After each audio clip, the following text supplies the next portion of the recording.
Hello, Chattanooga. Hello. So good to have you with us this Wednesday morning, or whenever you're listening. Hope you're having a great day. All the sunshine's got everybody out and about. Beautiful. Beautiful weather.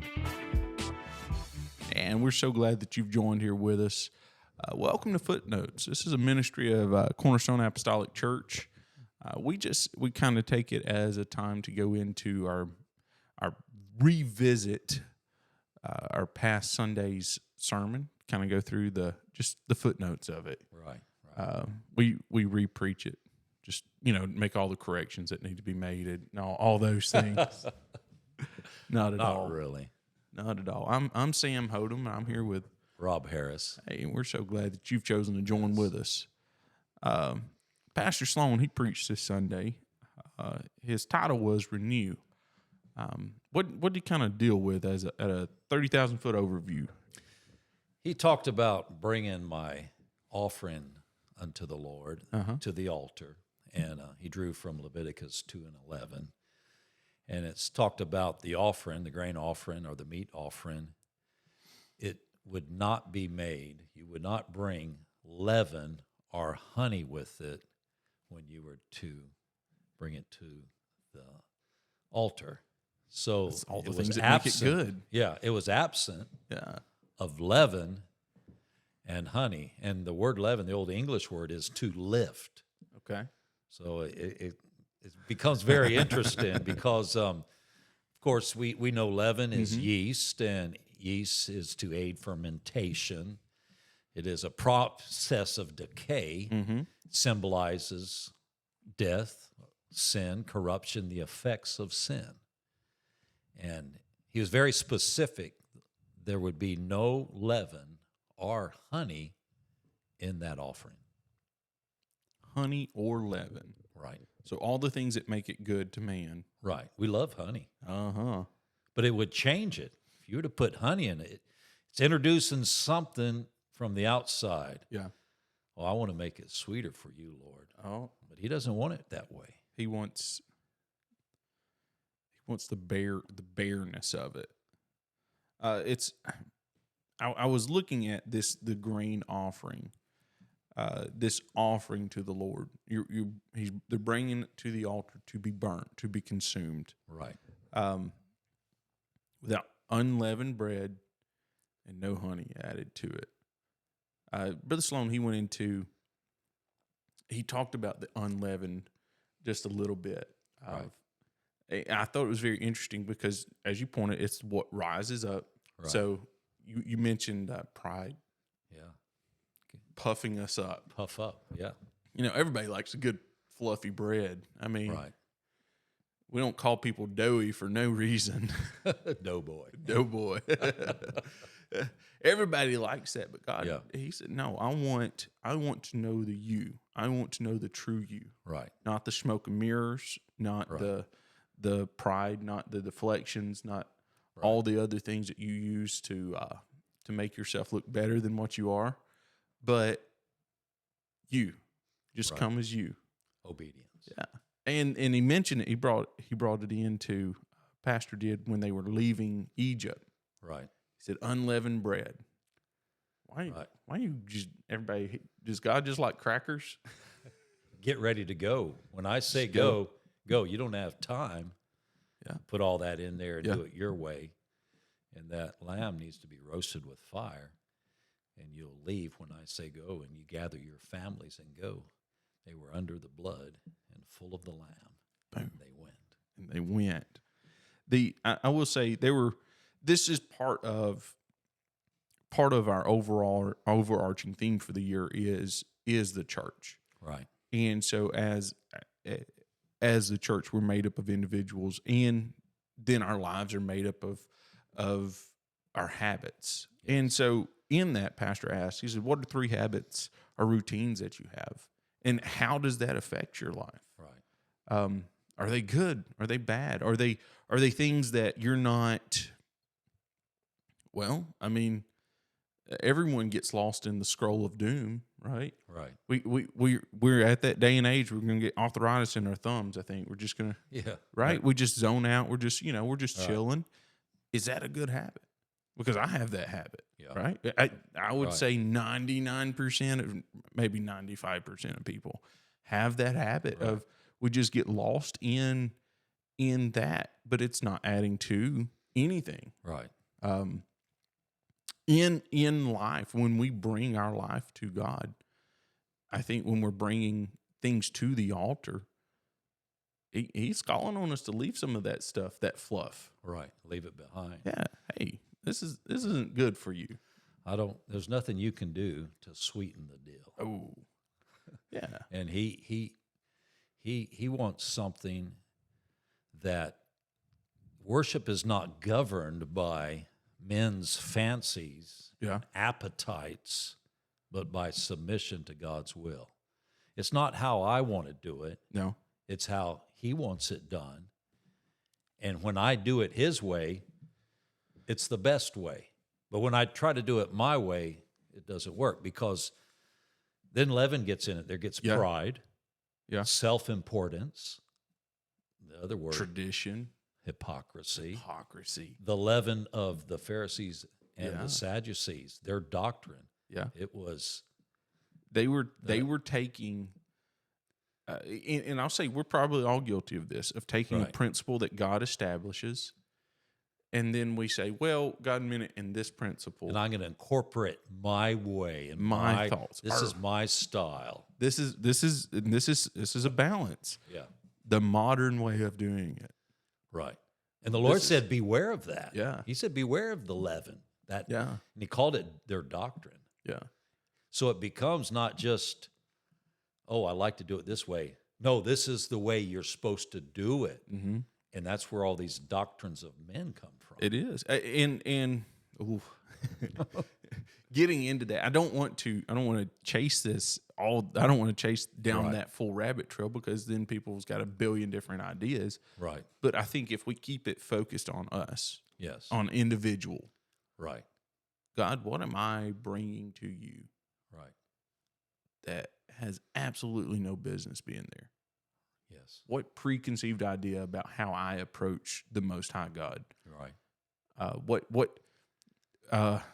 Am I?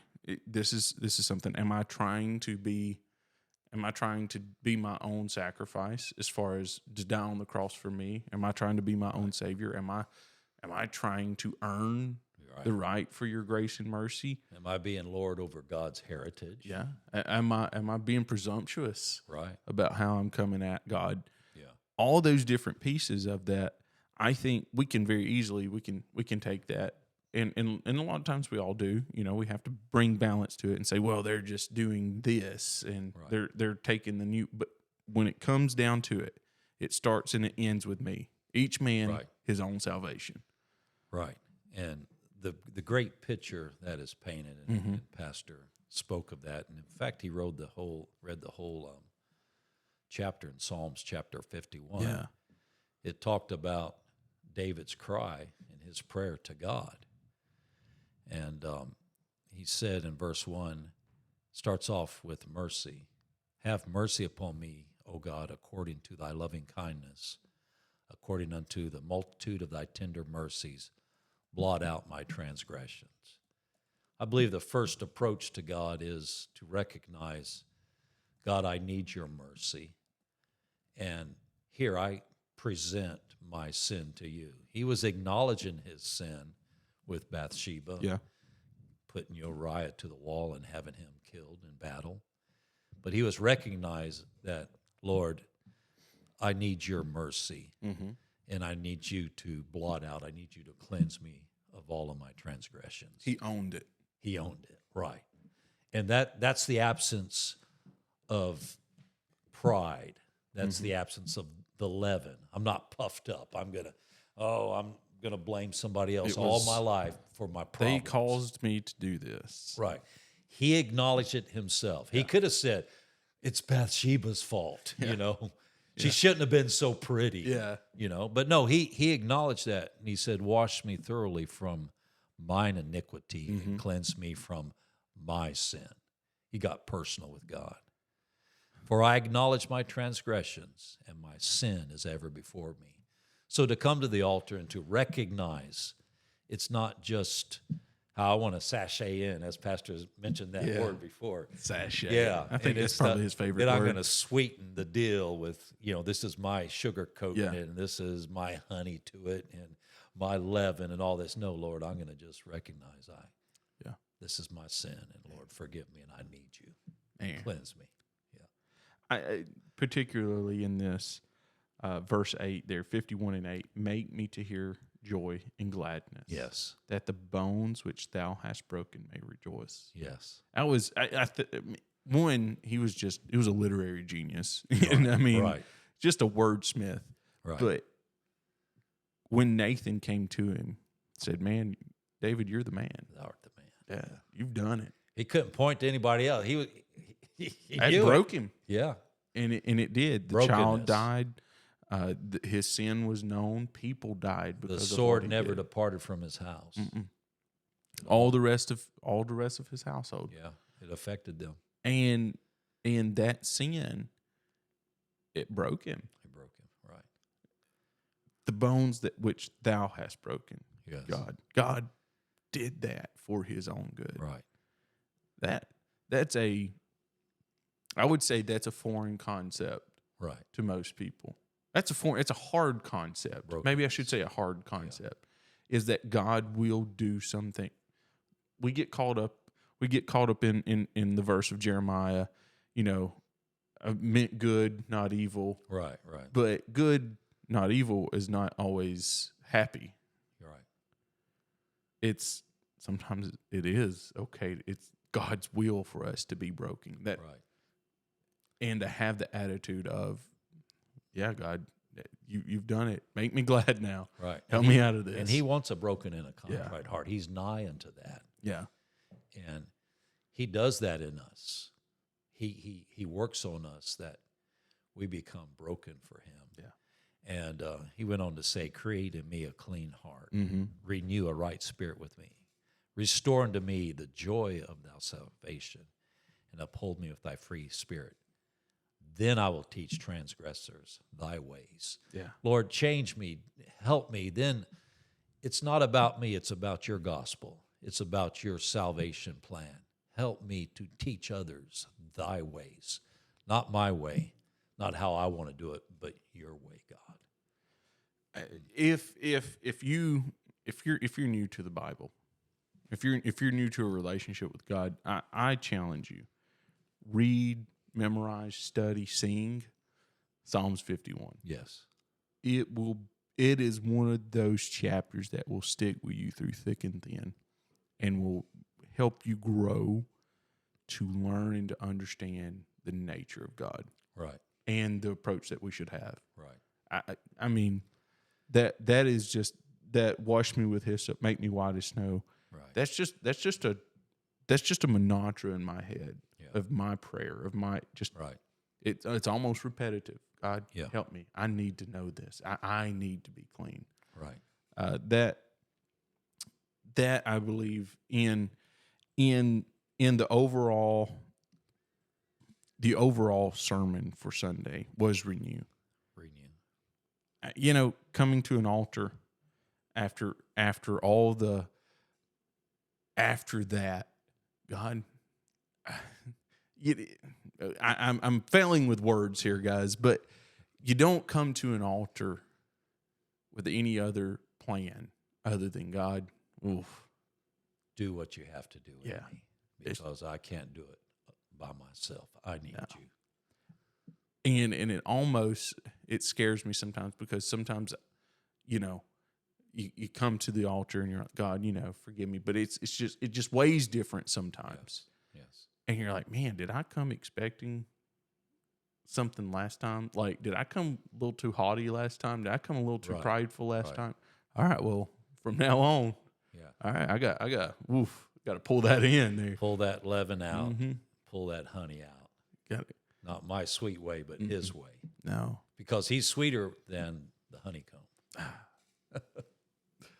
And thank you, Brother Rob, so much. Thank the Lord. I am so glad for what God is doing at CAC. Thank you Yes. for joining with us today. Yes. I want to challenge you.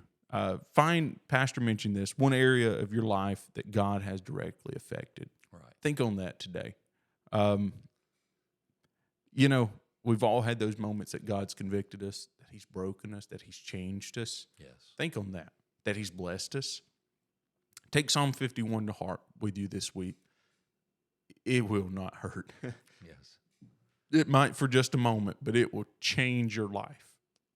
It will renew you. It will create within you a clean heart. He desires truth in the Yeah. inward parts, and that's what I want. I know that's what you want. We all want that. We want His truth in the inward parts. It feels so much better. His way is better than our way. So much better. Again, thank you so much for joining us. We hope that you have, and we pray that you have a great day, a great week, Yes. and that the Lord is with you. Be renewed in the Lord.